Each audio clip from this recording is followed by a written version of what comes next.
The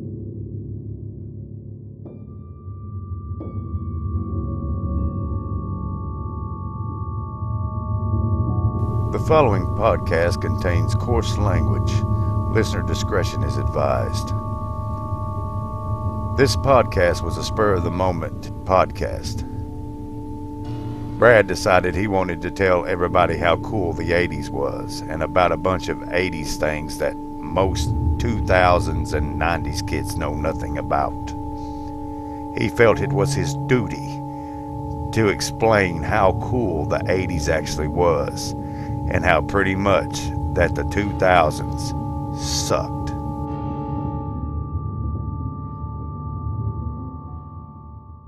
Welcome to this special episode of the Raving Television Addict podcast. I decided I was going to do this one because Talk Junkie podcast, Justin Perkins, he did one about why he enjoys VHS and about like all the memories and stuff about VHS and about movies in general. Well, I seen Texas Chainsaw Massacre when I was probably like 6 or 7 years old, and I've seen some strange B movies through my lifetime.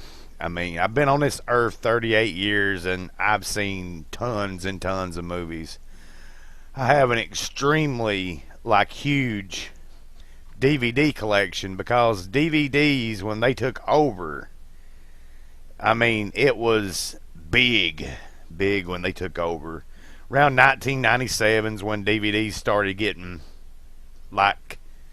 more people started around the early 2000's wanting their DVDs and stuff, but VHS still hung on for a long time. VHS was the longest video format that survived. I mean, throughout media, we had 8-track, cassette, record and vinyl albums. And vinyl has made a comeback. You can go to Walmart and buy brand new vinyl records, but I don't want to pay those brand new vinyl record prices of $30. I mean, I like the sound of vinyl, but I don't like it $30 to $32 for a record that good. I mean, something about vinyl, it's just like the pops and the cracks that you get with vinyl. It just makes you very nostalgic. I can remember when the read-along books came out years ago. I used to have Indiana Jones one and had this old record player. And I would listen to that all damn day long until that record was popping and cracking so bad that you could barely make it out. But that's a memory, of us 80s kids growing up, listening to vinyl records.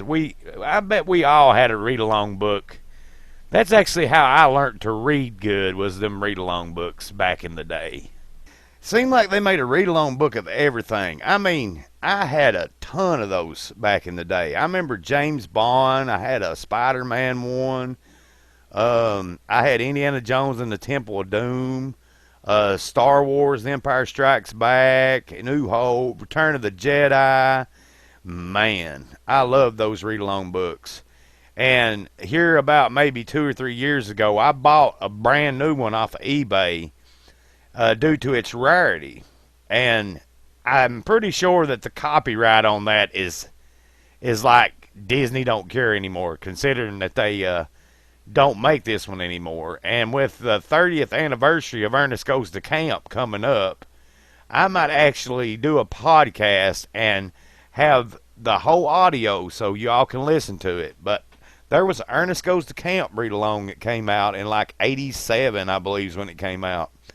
It's narrated by Jim Varney, and meaning he reads it and everything, and it's just really great. I mean, Jim Varney, he's been dead and gone for years, but everybody loved the Ernest movies. That was memories from the 80s, the Ernest movies. I mean, I'm sure that if Justin is listening to this, he knows what I'm talking about. Ernest Goes to Camp, man. Ernest Goes to Camp. Ernest Scared Stupid. Ernest Goes to Jail. There was so many Ernest movies. But here's a little tidbit that a lot of people don't know about Jim Varney. Jim Varney just like did commercials. And then they decided one day, hey, we're going to make a movie.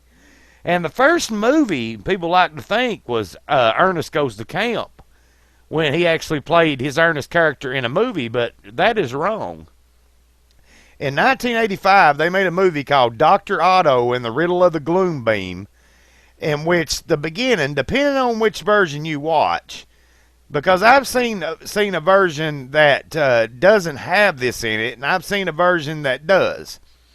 At the beginning, it's like Ernest is talking to Vern, and he built this changing coffin thing where he can get in it, so he can change into different characters.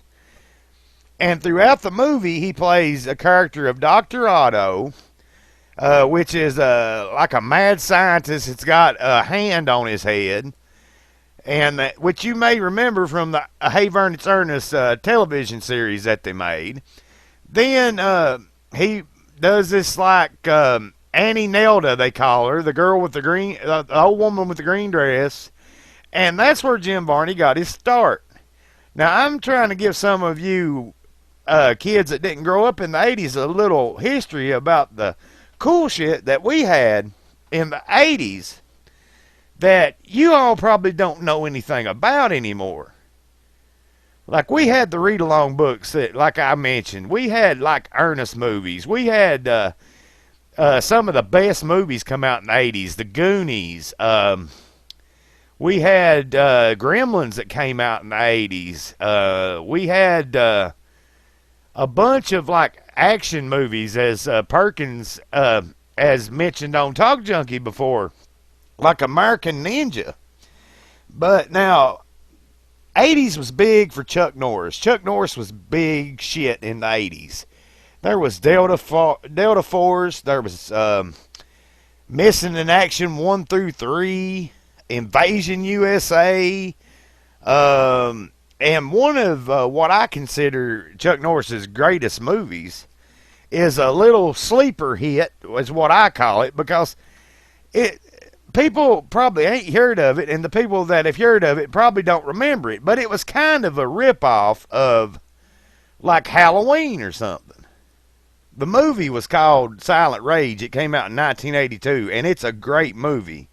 I noticed that Mill Creek Entertainment, which is known to release some pretty good like movies on DVD that and Blu-ray that don't get the recognition that they deserve, has released a Blu-ray of Silent Rage.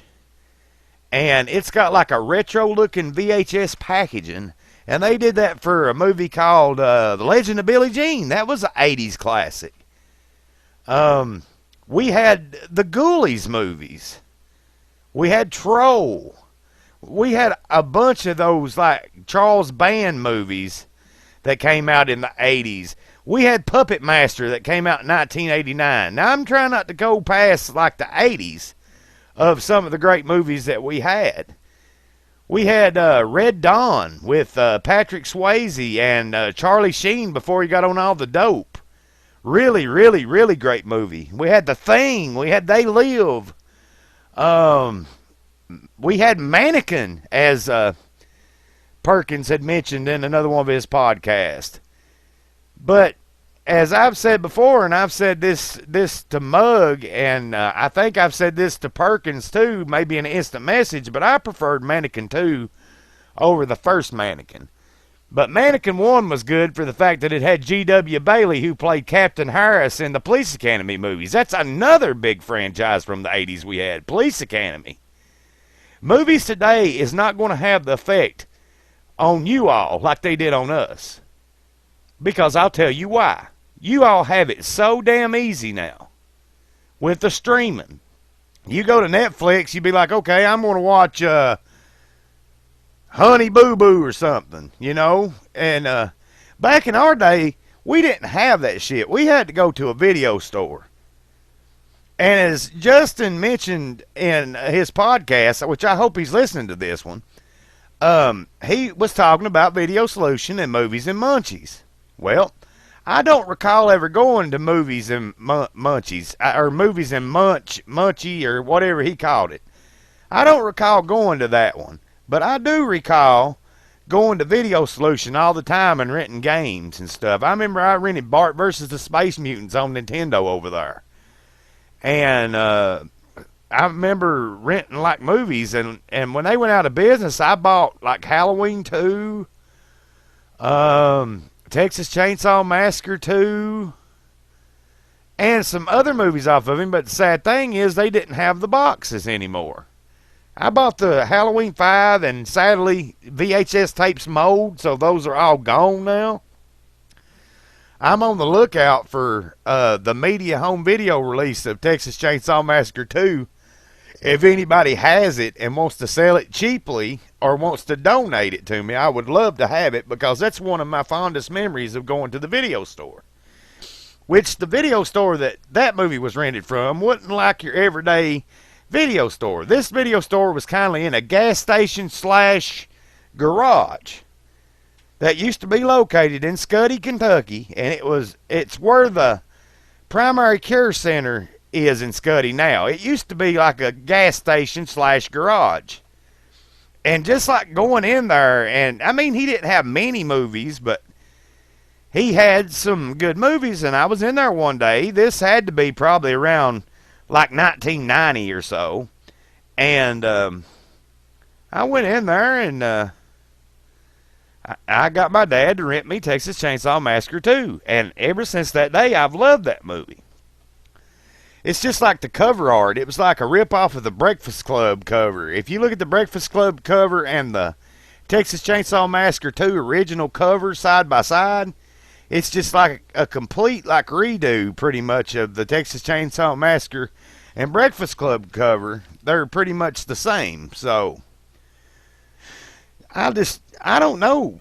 Kids today, they have it so easy. They can go to Netflix. We had to go to a video store and hope the movie was there. Now, in your big movie chains, like Blockbuster, which we didn't have around here, or nothing like that, which some video stores, I remember, Apollo Rentals over in Hyman, in the Holly Hill, they used to have video rentals in there. I remember I went in there and bought the VHS of Rad.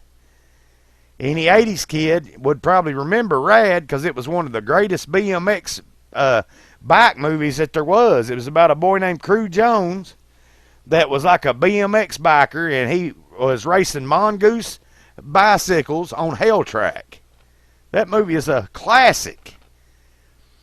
I'm going to ask you kids that didn't grow up in the 80s but maybe grew up in the early 2000s, tell me one good movie that you can say that you have a memory of, like going to the video store and renting. Video stores are pretty much gone. That's the sad thing. They're pretty much gone. It used to be my dream when I was in high school that when I got out of high school, I'd open me a video store. But by the time I got out of high school, video was VHS and stuff was in its heyday, and I know where DVDs was out that VHS would not last long. But there is still one video store left in Knott County where I live, and Justin Perkins is from, Talk Junkie is from. It's called American Video, but pretty much, I think Justin mentioned this in one of his podcasts, all he has is DVD. I did buy a VHS tape off of him once of Psychomania. I don't think I still have it. It was like a 70s motorcycle cult type movie where they like sold their souls to the devil to come back from the grave or some shit. It was just an old movie. But yeah, video stores, I mean, like Apollo Rentals and stuff, if you went into the video store, it was pretty much set up like a Blockbuster. And there was a little video store in Vico that I bought some DVDs and stuff from. They rented videos. I bought quite a bit of VHS tapes from them when they was clearing out their VHS stock, anywhere from 50 cents to $1 a piece. And, you know, got some really good movies. I don't know if I still got any of them, because I gave a bunch of my VHS away. I wish I'd known Perkins when I done that. I was clearing out a bunch of pretty much commons what I call commons, is like everyday shit that you can get pretty much at any yard sale. And I just had way too many and just didn't have the room, so I gave like, I don't know how many boxes to this lady. Met her at Hyman and gave her like, I don't know how many boxes of VHSs just to get them out of my way. But I still got some VHSs. I got some B-movie horrors and horror movies, horror movies, and some other things. And I'd like to sell what I have, but I want a decent price for it because I don't want to give it away. So I've been reluctant to get rid of my VHSs, but pretty much now I just do the DVD or the streaming stuff. Mostly DVD. I like buying my DVDs, but I've got to get them at a good price.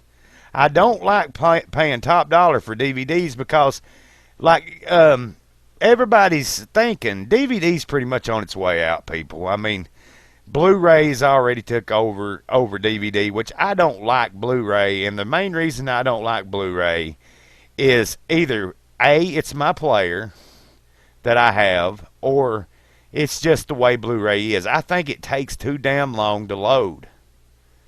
And the thing about Blu-ray, on my player at least, when you load the movie and you're playing the movie, if you pause it or stop it and have to go to the bathroom, say you hit stop once and you have to go to the bathroom, it seems like it takes it hell and forever to start back to where you left off.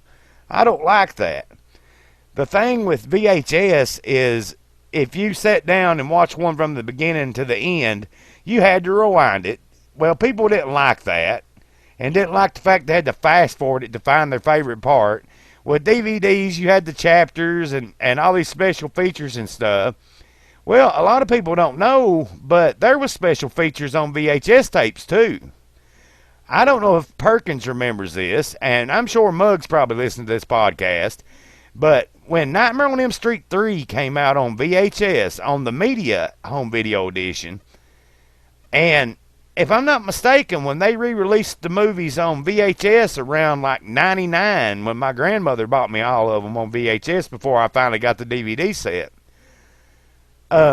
they did transfer this over. There was a music video for the song Dream Warriors by Dokken that played after the movie was over. That was a special feature at the time. You never heard of that. You're like, hey man, you get a movie and you get this awesome Dokken music video. Kids today won't never know what it was like for us to grow up in the 80s, and it's sad. Kids today, they want music, they go to iTunes. All right, they go to iTunes.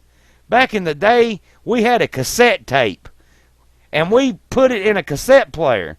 We tuned our radio to like WKCB or some station, hoping they would play our favorite song. Then we'd hit the record button so we'd have it. I remember calling WKCB before to tell them to play that song, Roll to Me by Del Amitri or something. It's just a song, it was big, and I remember that WKCB, like, all night, like from like 9 or 10 at night, would play Dave's Jukebox or something like that, and it was just all oldies. It was awesome. Radio was good back then. Now radio has went to crap. The only good station we have in this area is 97.9. And I must admit, at times I don't like it. Now this is going to sound kind of like what you gonna say here? Blasphemous, I guess. But I used to love Pearl Jam. Yeah, I used to love Pearl Jam, Jeremy and Yellow Ledbetter, Daughter, all them songs. Well, I heard Pearl Jam's new song on the radio today. It was. I can't remember the name of it. It was. I swear, I wanted to blow my brains out. That song sucked so bad. Pearl Jam went downhill so bad. It's like the music scene's died. The closer we get to the year 2030, which it's 2020 now, the music scene is going to crap. In the 80s, we had a lot of good music. We had a lot of good artists. We had Hall and Oates. We had Madonna, which Madonna was big in the 80s, and now everybody hates her. We had rock bands like Metallica, Megadeth. We had Slayer. We had like a bunch of good music. Now, what you all got? Oh, yeah, I forgot. You all got Justin Bieber and your rap crap. And I say rap crap because most of today's rap is pure shit. I don't like today's rap much. There's very few rap songs of today I like. I have fond memories of having a bootleg cassette that somebody recorded me of Too Short that I used to play on the bus to girls on the bus, and I'd be like, listen to this song, and it was Cocktails. Now, I can't play it on the podcast, but you can look it up. Go to YouTube and look up Too Short Cocktails. Now, you talk about some good rap. That was some good rap. He was talking about all the girls he'd had sex with. Then we had Snoop Dogg. We had B.I.G., Notorious Big or whatever. We had N.W.A. with Ice Cube. We had a lot of good music back then. We had Whitesnake. We had, let's see, who did we have back in the 80s beside Whitesnake? Winger, which everybody's going to laugh because Winger, everybody knows that pretty much, according to Beavis and Butthead, they suck. But I like Winger. Like the 1991 movie Bill and Ted's Bogus Journey, the Winger song, Battle Stations, it's fucking awesome. And the song, She Was Only 17, which he was talking about having sex with an underage girl, but that's just the way shit worked in the 80s. We had the first portable music system with the Walkman. And now you all have your phones that you use. It's nothing like it used to be in the 80s. It almost makes me cry when I think about how much stuff has changed, how new technology has taken over, and how the old stuff is pretty much obsolete. I mean, give me a good dual cassette deck that I can run my TV into, and it's better than these newfangled Bluetooth shit that you all got for surround sound systems. Cassettes, man. Cassettes will last longer than CDs. CDs pretty much deteriorate, get disc rot. Same with DVDs. VHS would pretty much last you a good long time if you kept it in good condition, meaning that you rewound it after you watched it all the time and tried to prevent it from molding. I mean, VHS, it took over in the 80s. As Justin mentioned on Talk Junkie about the covers of the VHS, how they were like pretty much very deceiving. I mean, you'd get a cover to have a hot chick on it with a gun, and then you'd watch the movie and it'd be like, hey, where's this hot chick with the gun? Artwork is what sold VHS back in the day and rentals. If the case had good artwork, somebody would rent it just to see if the movie was good. And we rented some shitty movies back then because of that. But today, those shitty movies, some of them are worth a fortune. I had one that I sold for $32 on VHS that I only gave like $1 for because I didn't think it was anything anybody'd want. I figured, hell, I'll watch it once, and then I seen somebody was wanting it online. And I said, well, what you give me for it? And they said $30. Well, they ended up giving me $32. I cleared $20-some profit by the time I seen it, which is good. I don't do that every day. Very rarely do I do that. Normally, I'm lucky if I can get $1 or $2 out of a VHS tape, which I don't sell my VHS tapes that much. Like I said, I gave some away. I wish I'd know more about Perkins' VHS collection deal before I gave those away, because those would have been going to him and he could have did whatever he wanted to with them. Which I've got some that I probably would sell at a reasonable price still yet, or maybe give Justin, I don't know, maybe trade or something. But yeah, the 80s, man, when we was growing up, you talk about fun times. Nowadays, kids are glued to gaming systems, which we had gaming systems in the 80s too. We had the Atari 2600. Play some Pac-Man, some Galaga. On the ColecoVision, play some Burger Time. I remember my aunt had an Atari and had a ton of games for it, and I'd play the shit out of it. Then got the Nintendo, and then we had Mario Brothers, Contra. Man, the 80s was a good time to grow up.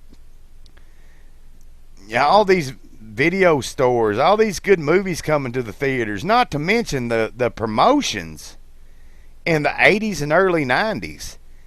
Like, Ninja Turtles was big in the 80s with the comics and the cartoon series, but when the movie came out in 1990, around 92 or something, the Turtles actually had a world tour where they was in a band.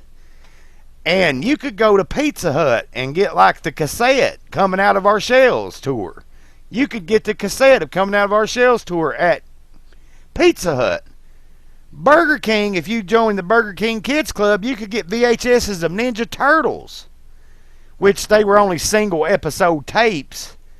But, I mean, that was good. Even the Happy Meal and Kids Meal toys were better. Everything was better in the 80s and early 90s. People were in such a hurry to try to forget the decade that they grew up in. But kids today, especially kids born after 2000, they won't know about the cool shit like we did. They won't have the cool shit that we did. It just ain't there. Our heroes were like Masters of the Universe and He-Man. We had He-Man figures out the wazoo.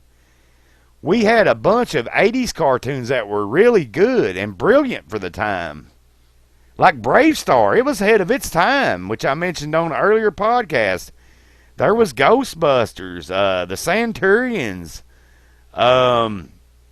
Mask, which I watched some the other day of Mask, and it does not hold up to me anymore. I just do not like it like I did when I was a kid. So apparently our thinking changes when we're a kid from adult, because normally most of the cartoons I watched as a kid I still love today.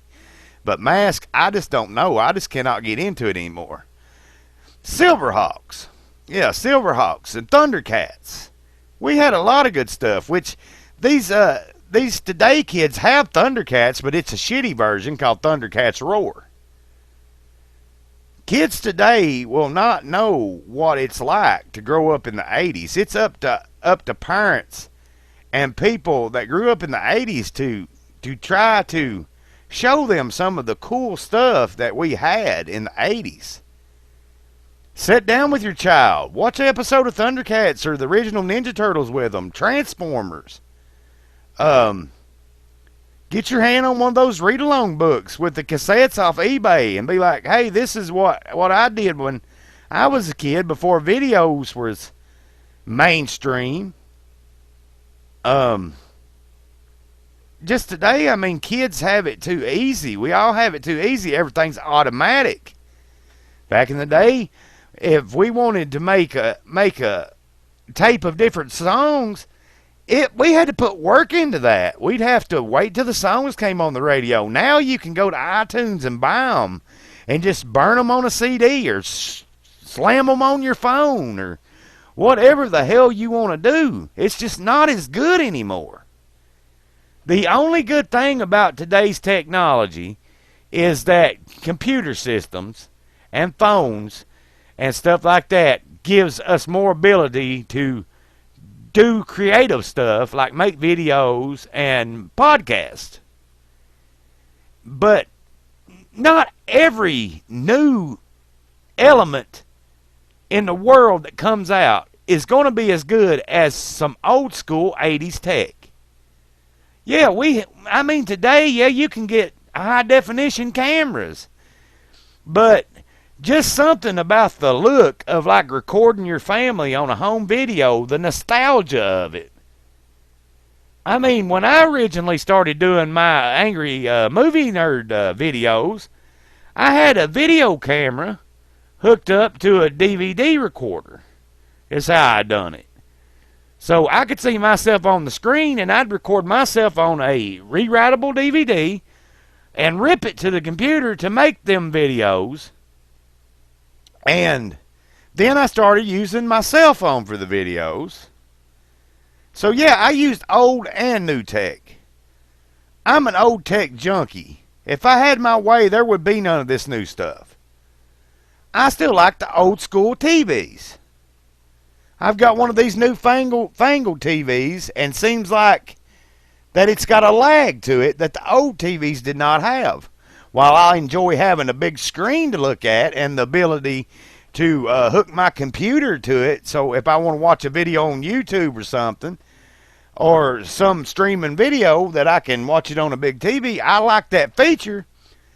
But the old TVs, while heavy, I don't know, they just seem to have a better picture on them, and they last. Oh, Lord, do they last. I remember my dad buying a brand new TV around, well, the manufacturing date on it was 91. Not sure what year, probably 92 or 93. Bought that TV, and I mean the buttons that you turned it on with had broke out, but you could still push your finger back in there to turn it on. And I kept that TV till around like 2000 and I want to say 2006 or 7 before the thing died. Now you're lucky if these flat screen TVs will last you 5 years. They just don't make the technology like they used to, people. And why it was heavy was because the components they used. Doc Brown said it best in Back to the Future 3. No wonder this circuit failed. It's made in Japan. Well, and then Marty says, well, all good stuff is made in Japan. And he says, unbelievable. That's because back in the day, you did have a lot of good stuff made in Japan. The JVC VCRs. My papa had a VCR that he bought probably, I'm going to say around maybe 84 or 85. Because when he bought it, he bought me a brand new VHS. It was like a Golden Book storybook VHS of He-Man. And basically it was just like pretty much, it wasn't fully animated. There was a little animation here and there, but basically it was like 4 stories and just had still pictures. And that VCR lasted, I remember I was out of high school before Papa gave it to me. So that had to be around 2003 or 4. So it lasted from, let's say, 85 to like 2004 or 5. That's a long lifespan for a VCR. And I remember back in the day, too, a lot of people, like today, if you want a movie, most people, they'll go out and buy it. They'll buy it digitally. Or some people will pirate them off of websites. But back in the day, the free preview HBO weekend was our friend. Get a whole weekend of HBO or Disney Channel. I remember my aunt recording Spaceballs from HBO, and the first time I ever seen Back to the Future, Pee-wee's Big Adventure, and Ferris Bueller's Day Off was from a bootleg VHS that my papa's brother had recorded for us off HBO. So that was the first time I'd seen those movies. And, I mean, we all did it back in the day. We recorded a lot of TV shows and stuff on VHS. Most people wrestling and stuff. I missed that the most because there was just like, well, I mean, you could still do it today. But the thing about it is the DVD recorders, they are expensive. Like the VHS players, you can't buy them anymore. They're not making the dual deck VCR DVD players no more. So, I don't know why, because there's still a big, huge fan base for VHS. But back in the day, there was just something about sitting there and recording the movie, waiting for the commercial to come on, hit pause, wait for the movie to come back on, unpause it, and let it record. I remember this was around 2003. I used to go to the Perry County Park all the time with my cousin Nathan. And it just so happened that Tremors had a TV series on Sci-Fi. So some nights we wouldn't go on Saturday night or whatever. I told him, I said, buddy, if we go, I got to be back home by 11 o'clock. Because I didn't want to set a timer up, because I wanted, back then, it depended on what mode you recorded the tape in. I was recording the Tremors 2 episodes per VHS for the highest quality, because I didn't think that they would ever release it on VHS, and I know eventually that there would be some tech that I could transfer them over to DVD. Well, needless to say, the final episode of Tremors that they aired, I had to set a timer up because I know we weren't going to be home, but timers, they often fail. So I had the final episode of Tremors, the series, with commercials and all, which I wish I'd done them all that way, in a way, because now I find that I'm nostalgic for stuff that has commercials in it. I find myself going to like YouTube and trying to find like old commercial breaks from like the 80s and 90s. I mean, we don't miss it till it's gone. Back in the day, we're like, yeah, we're going to cut these commercials out because that's just taking time up on our tapes, and we got to record more wrestling or shows on them, because blank VHSs were around $5 back then, or more, for a blank VHS. And that's the reason why the beta didn't last. The beta tape was known to have a better picture, but it just couldn't hold as much. And it was way smaller and stuff. So that's why VHS overtook beta, because of the fact that it had a longer length that people could record. Which, here's an example of how the video industry went. Back in 1990, I believe that's when the original It came out. When they released it on VHS, it was released on 2 separate tapes. Well, around, I'm thinking about 2005, or 2003, 2004, I bought it on VHS. And it was on 1 tape. And what they had done, they had recorded it in a super slow mode, and the way they had put it on the tape, they cut out part of the movie that was on the 2-tape deal, because they edited it together into one long movie. And I don't know why they done that. I think that was bullshit. It's like the movie The Stand. When The Stand came out, that thing was 4 tapes long. Lonesome Dove, when it came out, it was 4 tapes long. Then they went to where they put Lonesome Dove and Return to Lonesome Dove all on 1 tape in like super slow mode, which you got bad tracking and stuff with it. Cabin Fever VHS company released those. I had them. And I don't know, kids today just won't never know what it was like growing up in the 80s. They just have it made so easy. So easy. I hope that I've informed you all some about an 80s kid's lifestyle. I mean, we used to play outside in the dirt with our action figures, ride bicycles. Kids don't do that today. They're glued to an Xbox or a PS4 playing that Fortnite or something. It's just not like it was back now. Back then, people might have thought it was hard times, but no, it was actually better, because food was cheaper back then. Everything's went up. Seemed to be like more people cared about their neighbors back then. And all this, you know, you've seen, there's old people that still do it, put out gardens, but it's just like when the 80s was gone and we moved into like the next century, like the early 2000s, like I remember the Y2K bug. People worried that the computers was going to go down, and they was buying food and stockpiling food and bullets, and like all hell was going to break loose when Y2K hit. And you know what, people? Y2K wasn't nothing but a load of bullshit, and we all survived it.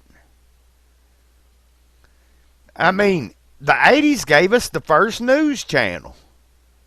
which I think it was launched in like 1985, CNN, by Ted Turner. Which now CNN's pretty much a joke, according to Donald Trump, but back then CNN was good. The 80s, other decades, compared to like the past 20 years, man, was way better than what they are now. Our cell phones in the 80s, if you could afford one, was big ones. Watch Saved by the Bell. Look how big Zach Morris's cell phone was. That was another thing come from the 80s. Saved by the Bell. Also, there was another series that was a Canadian series called Degrassi. Junior High. There was 21 Jump Street. Johnny Depp got his start in Nightmare on M Street and then 21 Jump Street. A lot of people just know Johnny Depp nowadays from like Pirates of the Caribbean and stuff. But no, he was around when we were kids, and he got his start in the 80s. There's a lot of good stuff that came out of the 80s. Cabbage Patch Kids. There's a big war over the Cabbage Patch Kids. Just like when the Tickle Me Elmos came out. People fighting over Cabbage Patch Kid dolls. I'm telling you, people, Google some 80s history and look at all the cool stuff that came out that I didn't mention in this video, and you'll see why us 80s kids are so nostalgic for the 80s. Like the video stores, the music, the video games, like all of it. Now, I've droned on for about 40-some minutes now, and I'm pretty much hoping that I was informative. This was just like a spur-of-the-moment thing that I thought I'd do. So, this is just me by myself. I guess Mug's in the bed or something. I might have should have passed this one by him and seen if he wanted to talk about it, but maybe me and him will talk about this later on. Maybe I can get Perkins in here to talk about it too. Because we all grew up in the 80s. And, when we grew up in the 80s, we know what life was. It wasn't easy, but it wasn't hard. There was innocence about growing up in the 80s. For one, girls like 12 or 13 years old did not dress like they do now. We had fanny packs. And in the early 90s, we had one of the greatest bands to ever come along called Green Jelly. And the reason they was called Green Jelly is because they was originally called Green Jello. And if you can find a Green Jello CD of the Serial Killer soundtrack, it's probably worth quite a bit of money considering they had to change their name because the Jello company didn't, tried to sue them or whatever. But Green Jelly, Three Little Pigs, we all can't forget that. That was like about 93 or something. I'm sure Perkins remembers that, and I'm sure that Mug remembers that. I used to go around high school, and this was like late 90s, early 2000s, and I used to be like, Rock and Roll Pumpkin, say it again. Because there was a song that just said Rock and Roll Pumpkin over and over by Green Jelly, but it was good. Then there was the Three Little Pigs, Obey the Cow God.